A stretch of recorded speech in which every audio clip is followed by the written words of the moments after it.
What's the most complicated moral decision you've made, and do you regret it or stand by it? During my final year of college, I had a scholarship that required maintaining a 3.8 GPA. One weekend, an important exam, and a best friend in crisis, she'd attempted self-harm.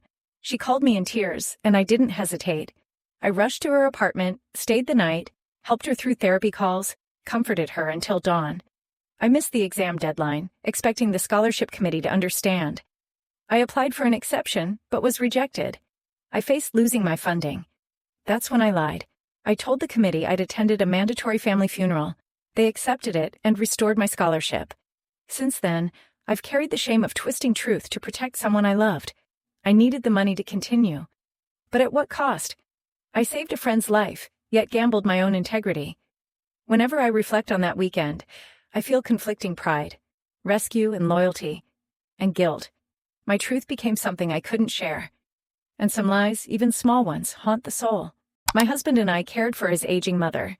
She had dementia. She wandered, forgot things, panicked. The stress was overwhelming, but we had no choice. 1 month, we couldn't afford paid help, so I took unpaid personal leave. When the bill came, my husband printed an itemized list of my time off, shaved from both our incomes.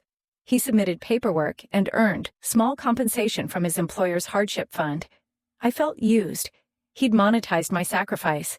It funded late-night coffee runs and groceries, but at the cost of my unpaid labor being reshaped into a statistic. I confronted him gently. I didn't agree to become a line item. He answered, tearful, "I wanted to help. You didn't ask for help." His reasoning felt corroded by bureaucracy. I kept the money, but I also kept my resentment, aware I'd helped my family at a cost he'd calculated in dollars. I didn't regret caring, but he monetizing it felt like profit from love, and that's a morally tangled truth. I was a nurse working night shifts in a busy ER. One night, a coworker accidentally administered the wrong dosage of medication to an elderly patient. They quietly corrected it before any harm was done. We both knew it, but no one else did. The administration launched a review, asking staff to report any near misses immediately. My coworker looked at me, fear in their eyes, and whispered, "This stays between us." I chose to stay silent. Reporting them would mean disciplinary action, possible revocation of their certification. They were a single parent, struggling.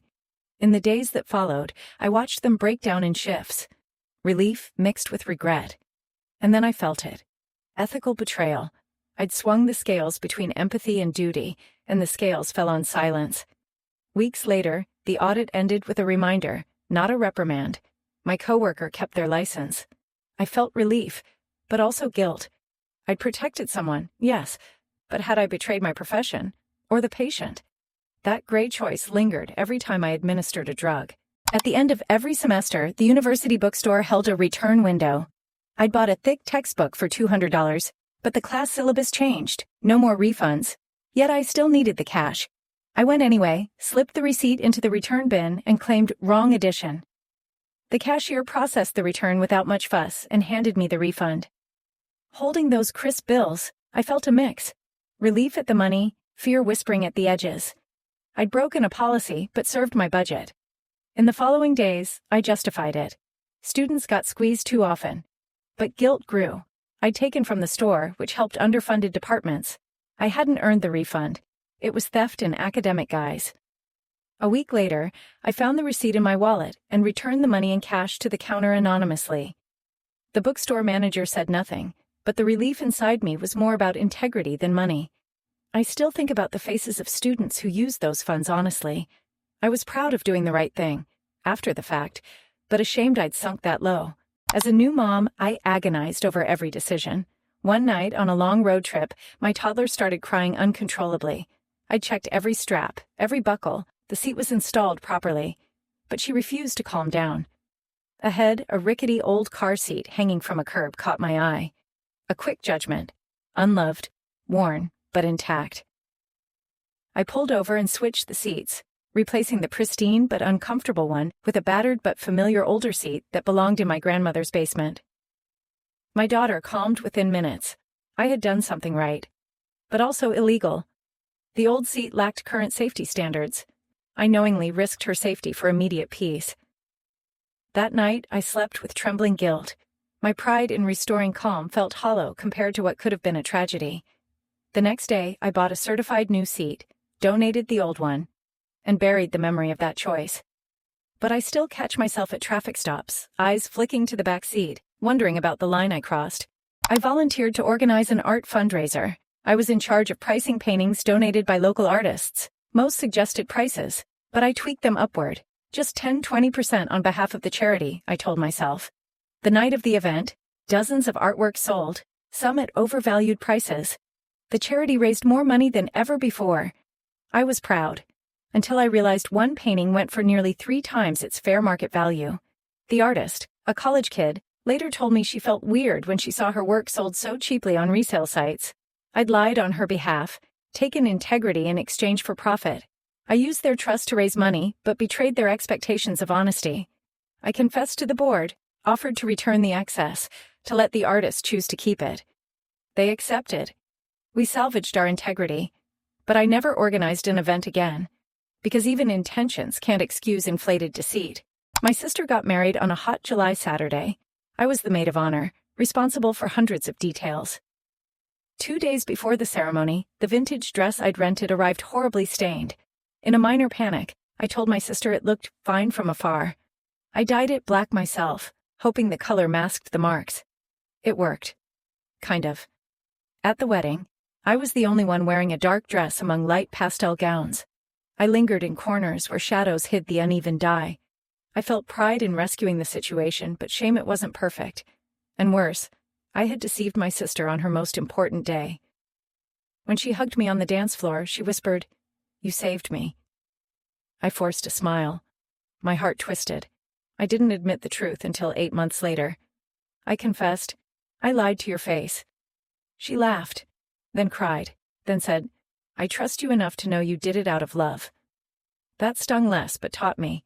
Moral ambiguity often begins in kindness but ends in confession. We both forgave, but I never wore that dress again. I used to work graveyard shift at a convenience store to pay my tuition. One night around 2 a.m., a middle-aged man stumbled in. He looked lost, sunken eyes, unshaven, as if life had worn him down. He asked for hot coffee and a sandwich, counted out $9 measly, but was short. He paused, staring at the register briefly, embarrassed. I had $12 in my pocket. My rent cushion. I handed him $3 in change, pretending the machine malfunctioned. Later, on the way home, I played the moment back in my mind. I'd saved him from embarrassment, proud myself for caring, but also betrayed the trust of my employer. Every miscount was my fingerprint. In the following days, the register had tiny shortages. I covered them quietly, depositing small amounts from my own pocket. I justified that I'd saved a man's dignity, but I'd used my privileges to commit theft. I didn't get fired. I wasn't caught. But the weight followed me, balancing compassion and wrongdoing, pride and guilt. I left that job soon after, unable to carry that quiet crime anymore. I still think about the man's relieved smile and feel the sting of the cash I took to make it happen. My niece, Lucy, struggled with math. She was brilliant with arts and music, but numbers crushed her. One night, I sat with her at the kitchen table. She stared blankly at geometry problems, frustration, and tears swelling. I gently guided her through the first few, but the last one, she couldn't get it. She looked at the blank page. I hesitated. Then I wrote the answer for her. She lit up. I did it. I felt a surge of pride. She smiled and hugged me.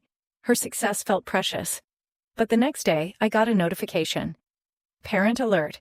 Math grades improved suspiciously fast. Immediately, I felt shame. Not for helping, but for robbing her of the struggle that builds real mastery. Instead of teaching grit, I taught dishonesty. I sent the teacher an email confessing my role, offered to tutor her properly moving forward. The teacher responded with relief and understanding. But the smallest seed of doubt had penetrated Lucy's confidence. Now, I tutor her regularly, but also, we celebrate the attempts regardless of outcome. Because sometimes, teaching the process matters more than solving the problem. One night after class, I was giving my 2 friends a ride home. They were drunk and broke. They hit a drive-in store for late-night snacks. Water, chips, beer. When the cashier added up the total, they sheepishly dug through pockets and wallets. They were 15 cents short. The clerk looked at me.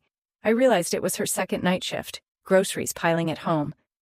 I slid my card across the scanner, hiding the action behind a laugh at my friend's desperation. They high-fived me in the car. I felt like a hero. But later, guilt washed over me. That evening, I balanced the register cash by moving coins around to account for the extra dollars, withdrawing small amounts afterward. I had cheated the store. I kept telling myself it was for my friends. They were struggling. But the clerk's tired eyes replayed in my mind. Weeks later, I bought her a coffee anonymously with leftover change. She smiled, and in her eyes I saw relief. But I didn't find absolution. I realized compassion doesn't demand lying or theft, but sometimes people justify it. Cleaning out my inbox one evening, I stumbled across a thread meant to vanish into oblivion. HR discussions about persistent harassment in another department. Our manager's signature was on the thread. Emails suppressing the concerns, dismissing them as overreactions. This wasn't my business, technically, but someone's career and dignity was on the line. I sat at my desk that night, heart pounding, debating. If I forwarded those emails, people might be protected. If I did, I'd be betraying the person who had once mentored me. I waited out the clock, stared at the blinking cursor. Finally, I typed FWD and sent it to HR. Not anonymously. A few clicks, then I sat back, tense. The next day, a separate manager cornered me. "I thought you were a friend." His tone was flat, as if expecting me to confess to something terrible. I couldn't defend it with platitudes. I felt both pride, I had done the right thing, and shame. I had broken trust. When HR took action, complaints halted. But I was never the same. I stayed a bit distant, suspicious. I got promoted, but part of me felt isolated, prisoner to a decision I couldn't fully reconcile. Hero and traitor coexisted in my chest. I was barely managing even before my second child arrived. Rent, utilities, diapers, medicine hell. My part-time job barely covered the basics, and every month felt like walking a tightrope without a safety net. I'd seen a local flyer advertising food voucher assistance. I hesitated, knowing so many genuinely desperate people needed support. But when the house echoing with emptiness became too much, I swallowed my pride. At the community center, there was a long line. I filled out the form, pausing at the question, "Reason for assistance?" My hands trembled. I glanced around, noticed a single mom ahead of me. She was crying. I leaned over and quietly slipped, "Job loss?" instead of "underemployed." It felt wrong. The volunteer nodded sympathetically, handed me vouchers, and with a trembling voice I said, "Thank you." Back home, my children cheered at the groceries. I felt momentary pride. I'd fed them. But guilt crept in like cold water. I lied. I had a job. I had hope. Then I heard later that someone on the list had been turned away, over quota. I returned the vouchers one evening, slipping them into an anonymous mailbox, tears spilling. It helped no one. I paid in shame and sleepless nights rather than money. I still ask myself, did I protect my kids, or take from someone who needed more? Sometimes morality isn't clear. It can be restroom-lit shades of gray.